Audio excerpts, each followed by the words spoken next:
Guys, ni kam dan Allah ku gaya mun gaskiya mana. Wai ni mutanen crypto nan sun gudu ne ko me ne? Sun gudu ne, in sun gudu ne to sai mu je mu kwashe kuɗin mu. Amma ya za a yi wai in saka kuɗi an zo an ce mu in sayo coins ɗin nan, in sayo coins ɗin nan. Na je na saka kuɗi na a wannan harkan an zo kawai gaba ɗaya sun gudu.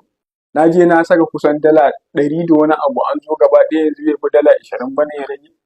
To ni gaskiya in dai ba za a yi harkan nan ba ni gaskiya in dai haka ne harkan nan na fita da ita. Haba ya za a yi mutum ya zo ka saka kuɗi kusan naira 150 ko da 70 ka zo wai yanzu gaba ɗaya kuɗin da ya rage bai fi 30 ba, how comes?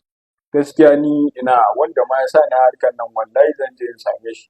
Haba wannan wani irin masifa ne, yanzu kan yi imagine mutum ya saka naira na gugan naira har 170 wai a ce wai yau wai a cikin kwana uku wai ta dawo 30. Which kind of life is this now?